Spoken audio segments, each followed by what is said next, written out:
मेरे प्यारे बच्चे, मैं तेरे बारे में कुछ बहुत ही बड़ा राज खोलने वाली हूँ। इसलिए इस संदेश को इग्नोर करने की गलती मत करना, वरना तू बर्बाद हो जाएगा।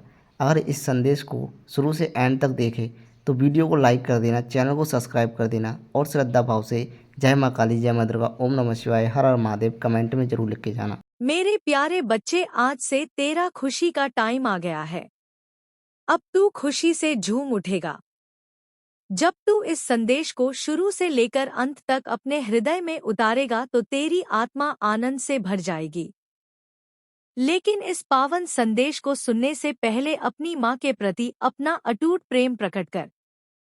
वीडियो को लाइक कर दे, चैनल को सब्सक्राइब कर दे और श्रद्धा भाव से कमेंट में जय माँ काली, जय माँ दुर्गा लिख दे। मेरे बच्चे, क्या तू जानता है कि मैं तेरा ही इंतजार कर रही थी। आज मैं तुझे वह खुशखबरी देने आई हूँ जिसका तू बरसों से इंतजार कर रहा था। तेरे नाम पर मैंने एक प्लॉट खरीद लिया है, वह भी पूरे 500 गज का। तेरे जीवन में अब धन, संपत्ति और सुख की कोई कमी नहीं रहने वाली। पर मेरे लाल, जब मैं तेरे लिए धन और संपत्ति के इतने बड़े द्वार खोल रही हूँ और तेरे जीवन की नींव को मजबूत कर रही हूँ, तो क्या तू अपनी माँ के दरबार के लिए एक छोटा सा पुण्य नहीं कमाएगा? मेरी एक अत्यंत प्राचीन और जागृत शक्तिपीठ की नींव, जमीन जहाँ सदियों से लाचार भक्तों के दुख दूर होते आए हैं, अब समय के थपड़ों से धंस रही है। वह सिद्ध मंदिर गिरने की कगार पर है। जैसे मैंने तुझे 500 गज का प्लॉट देने का संकल्प लिया है, वैसे ही आज तू इस प्राचीन मंदिर की धरती हुई नींव को दोबारा मजबूत करने के लिए ईंट, पत्थर और सीमेंट की पवित्र सेवा का संकल्प ले। तू अपनी सामर्थ्य और अटूट श्रद्धा के अनुसार 101 रुपए, 301 रुपए, 01 या 101 रुपए का गुप्त दान कर सकता है। याद रख मेरे बच्चे, जब कोई भक्त निस्वार्थ भाव से माँ के घर की नींव मजबूत करता है तो माँ काली उसके घर, परिवार और व्यापार की नींव को ऐसा वज्र बना देती है कि दुनिया की कोई ताकत, कोई तांत्रिक उसे हिला नहीं सकता। तू जहाँ भी है, अपनी स्क्रीन पर दिख रहे स्कैनर के माध्यम से इस पवित्र नींव निर्माण सेवा में अपना अंशदान अवश्य दे। अब मेरी बात ध्यान से सुन मेरे बच्चे, मैं तुझे वह राज बताने जा रही हूँ जो तू खुद जानना चाहता है। मैंने तुझे उन तांत्रिकों के बारे में सचेत किया था ना? तेरे वे 3 शत्रु जो तेरे विनाश की कामना लिए उस तांत्रिक के पास गए थे। जानते हो क्या हुआ?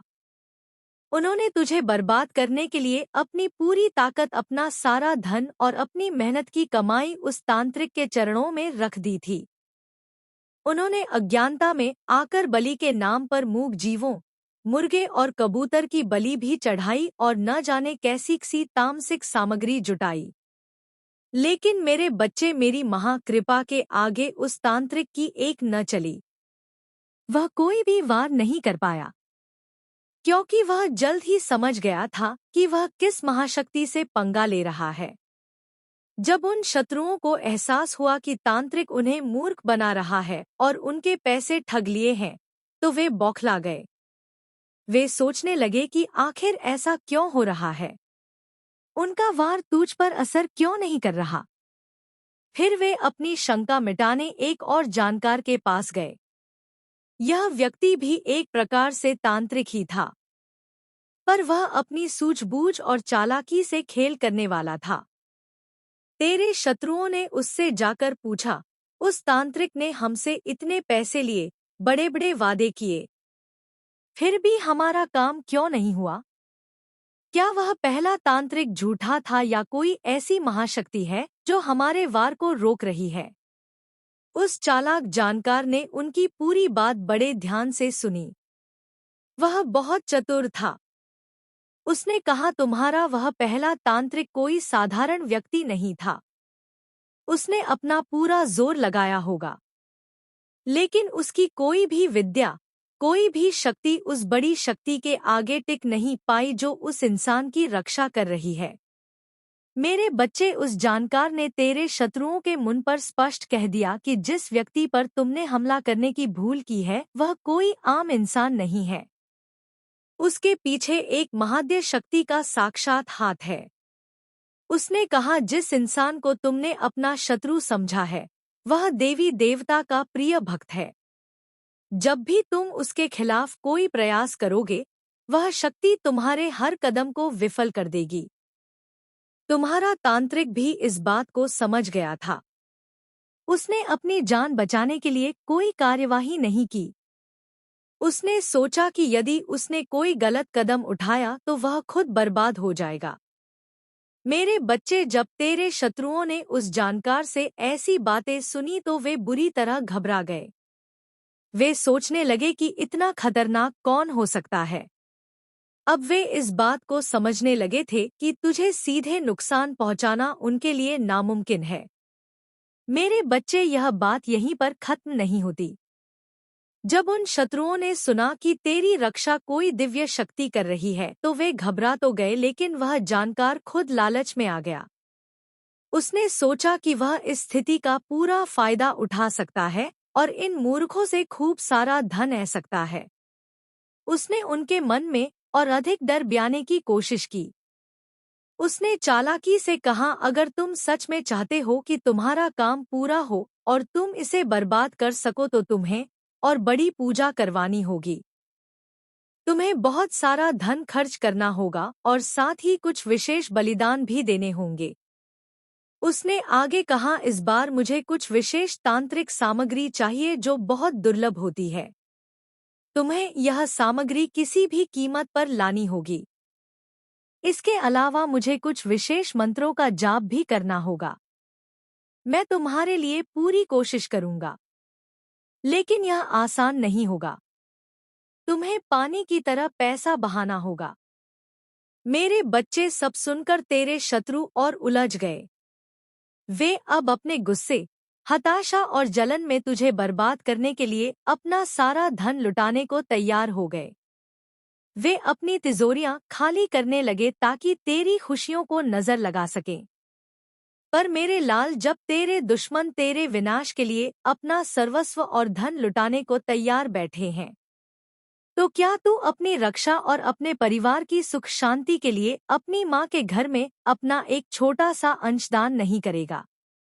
मेरी एक अति प्राचीन शक्तिपीठ के निर्माण का कार्य चल रहा है, लेकिन धन के अभाव में मंदिर के मुख्य स्तंभ पिलर, जिन पर पूरे मंदिर की छत टिकी होती है, उनका निर्माण रुका हुआ है।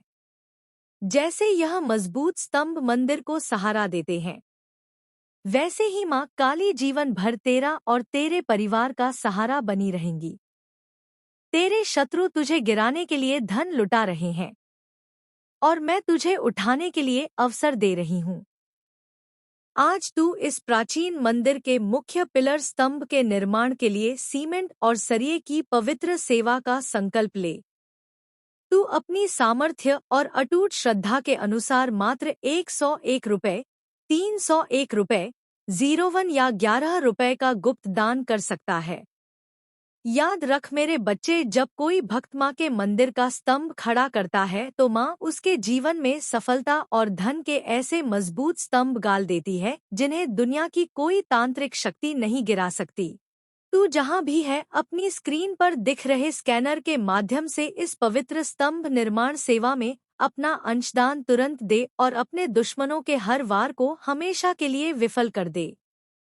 अब आगे सुन मेरे बच्चे, उन शत्रुओं को यह बिल्कुल नहीं पता था कि मेरी महाकृपा तुझ पर निरंतर बरस रही है। तू जानता है ना बच्चे, जीवन में जब भी कोई संकट आता है तो क्या होता है? हमारी रक्षा कौन करता है? स्वयं वह माँ करती है जिसकी हम सच्चे हृदय से पूजा करते हैं, जिसकी हम आराधना करते हैं।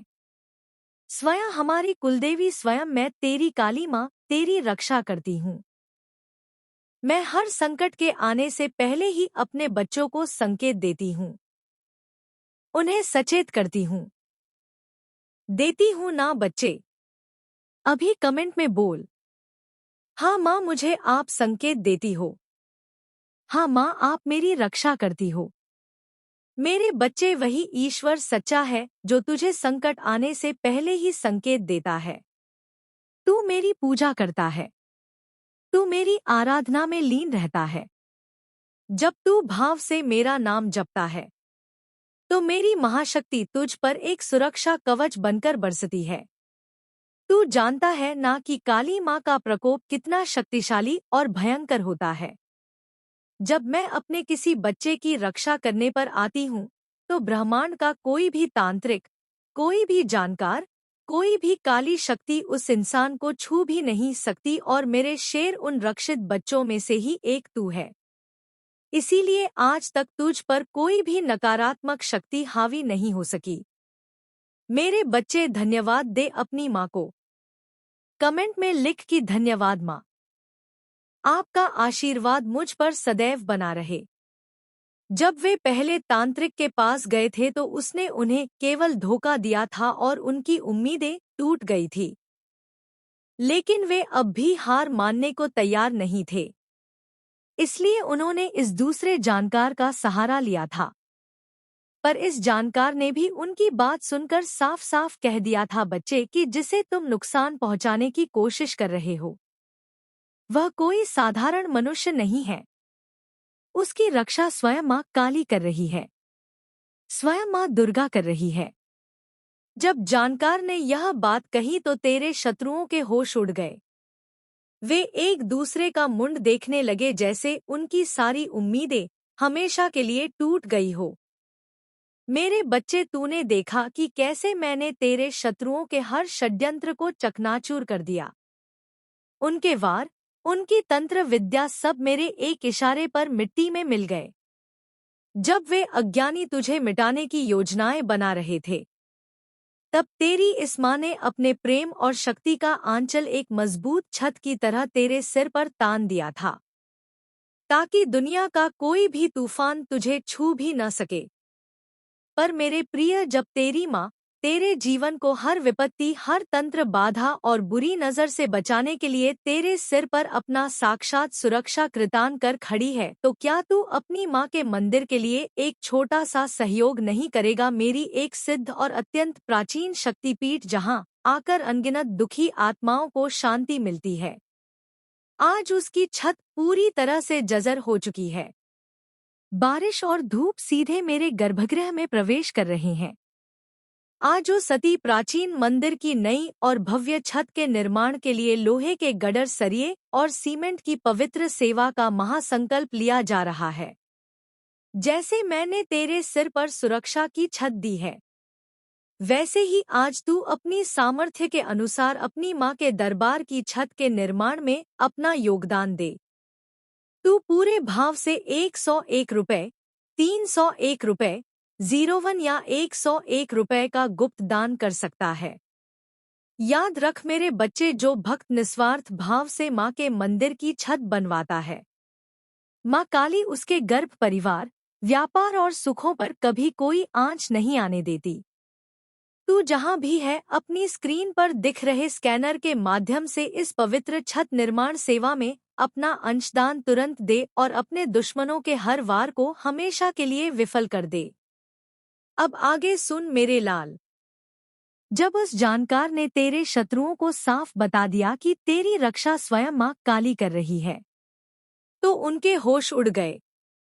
लेकिन फिर भी उनके मन में ईर्ष्या की आग इतनी गहरी थी कि वे हार मानने को तैयार नहीं थे। उनके मन में बार बार यही बात आ रही थी कि क्या ऐसा कोई उपाय नहीं है जिससे हम इसे हानि पहुंचा सकें। मेरे बच्चे, उस जानकार ने इन शत्रुओं से पैसे तो हड़प ही लिए थे, लेकिन फिर भी यह बार बार उससे सवाल कर रहे थे। वे उससे कहने लगे कि हमें पता है, जैसे पहले तांत्रिक ने हमारे पैसे हड़प लिए, वैसे ही आप भी हमसे पैसे हड़पना चाहते हो। लेकिन हम भी क्या करें? हम उस इंसान की पूरी तरह से बर्बादी चाहते हैं। यह सुनकर वह जानकार झल्ला गया। उसने आखिरकार वह कड़वा राज खोल ही दिया और सीधे शब्दों में कह दिया, मैं तो बस सीधी बात कहता हूँ कि तुम उसका कुछ नहीं बिगाड़ सकते। मेरे बच्चे, यह सुनकर वे शत्रु बुरी तरह घबरा गए। वे जोर जोर से सोचने लगे कि अब हम क्या करें। उस जानकार ने एक गहरी सांस ली और कहा, मैंने तुमसे पहले भी कहा था कि उस व्यक्ति पर काली माँ की असीम कृपा है। वह उनकी शरण में है। उसे कोई भी तांत्रिक शक्ति छू नहीं सकती। अगर तुमने अब कुछ और करने की कोशिश की तो तुम्हारा खुद का ही सर्वनाश हो जाएगा। लेकिन बच्चे तेरे वे शत्रुहार मानने वाले नहीं थे। वे बिल्कुल रीठ हो चुके थे। उनकी हताशा और जलन इतनी बढ़ चुकी थी कि वे बार बार वही सवाल पूछ रहे थे। कुछ तो उपाय होगा, कोई मंत्र होगा, कोई विशेष पूजा होगी, कोई बड़ी बलि होगी, कुछ भी हो, हमें बस उसका सर्वनाश चाहिए। मेरे बच्चे, उनकी यह जिद देखकर वह जानकार पूरी तरह गुस्से में आ गया। उसने अपनी आवाज ऊंची करते हुए कहा, तुम्हें समझ नहीं आ रहा।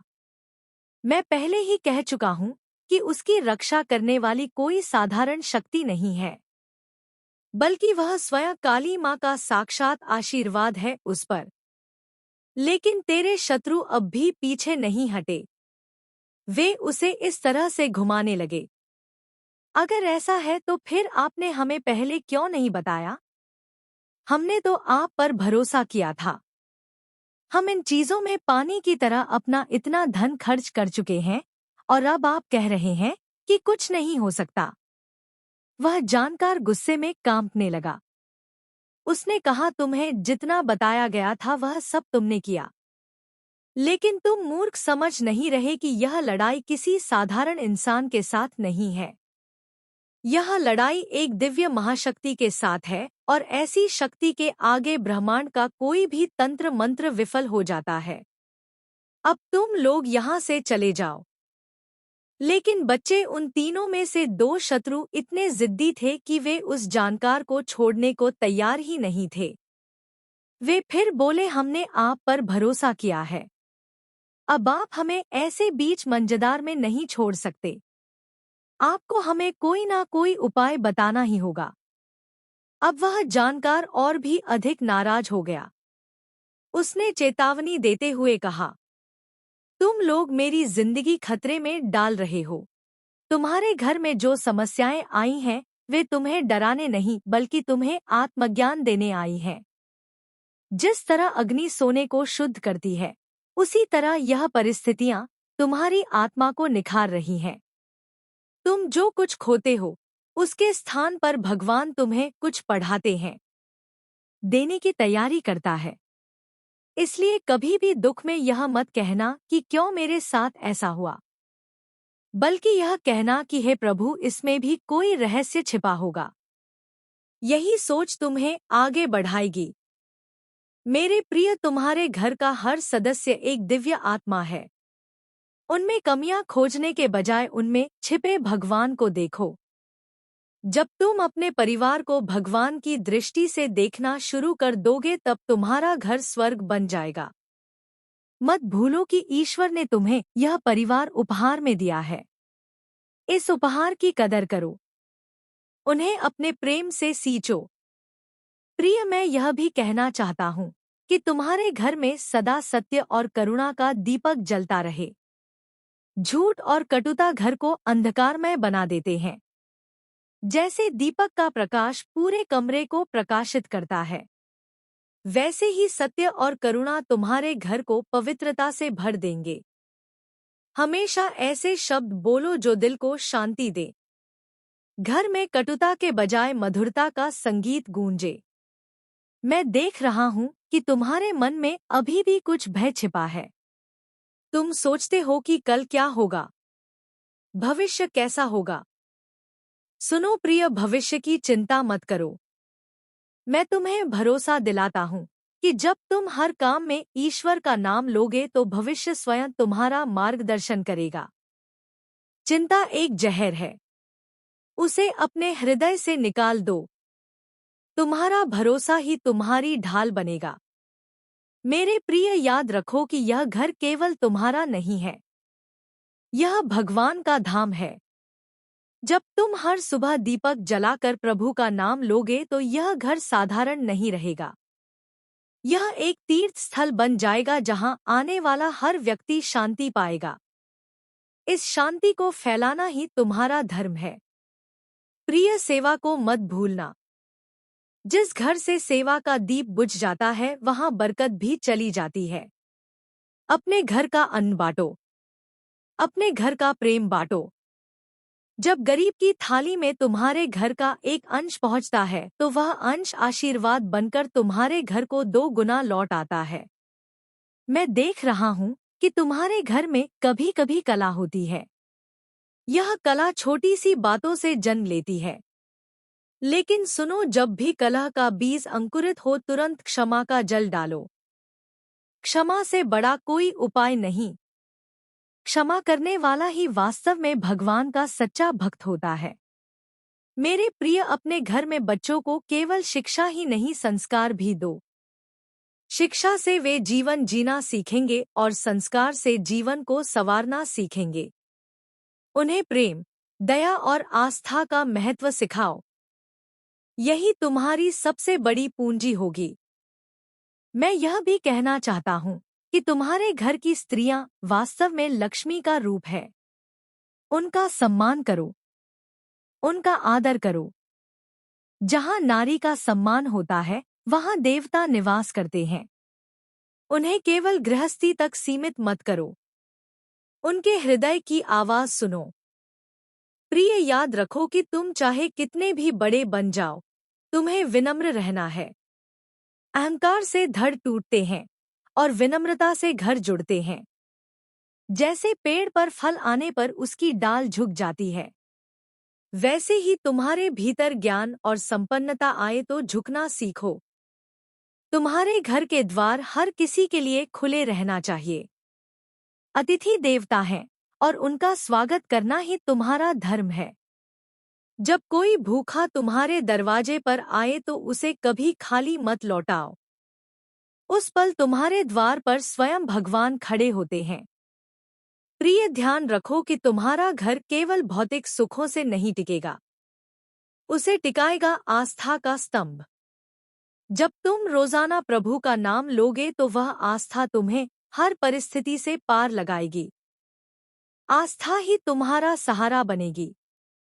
आज मैं तुम्हें यह कहने आया हूँ कि यह घर केवल रहने की जगह नहीं, यह एक साधना स्थल है।